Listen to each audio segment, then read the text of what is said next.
Claire Willerson, and this is part 2 of the Wisdom of Thera and lessons from a Mustang in creating both trust and a relationship.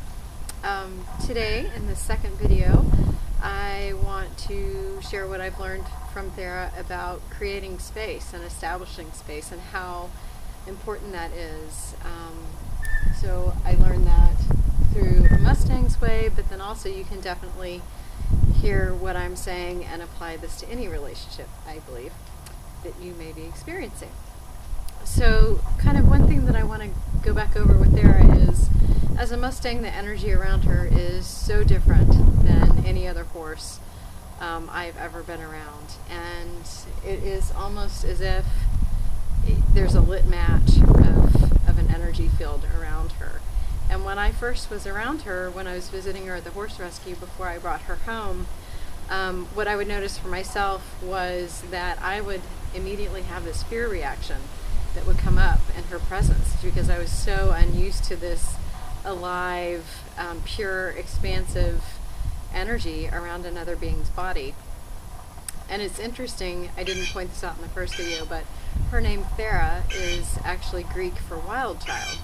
And she was given this name by the horse rescue, but what I love to do is look at that from the perspective of she's a free spirit that is totally expansive, and that name really does fit her beautifully. I don't see her as wild, as out of control, but just very clear and confident and flowing with everything that she is. So I talked about my experience of really having to work with fear that came up for me when I was around her in her space and getting to know her space and what that felt like. And a huge lesson that she taught me in that space was, whenever I go into that place of fear, she would immediately pull away, in a pretty big energetic way. It wasn't a pretty step back, it was, whoa, I'm out of here. I got a very clear understanding from her that it was really important to stay in my heart. And when I stayed in my heart, she relaxed and she stayed there right with me. And she would challenge herself to do a little bit more. And so what I want to show today is just establishing our space together and what that looks like. So I'm going to invite her into this space where I'm working.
I noticed for myself was that I was really in my head about that and very agenda focused.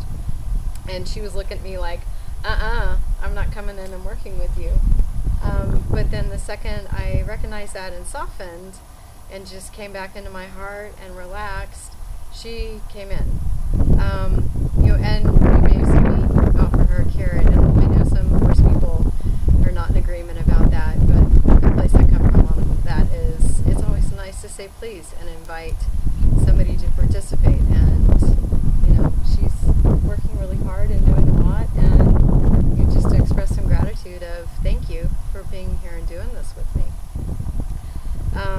And it's interesting for me when I look at kind of the energy that is happening, if I'm operating from that place of fear or a place of mental agenda, or I must do with her, and the picture that I get is almost like I'm sending arrows at her energy space, which activates her fight-flight response, making her feel like this is not safe to be there. And interesting, even as I'm talking about that, she walks away.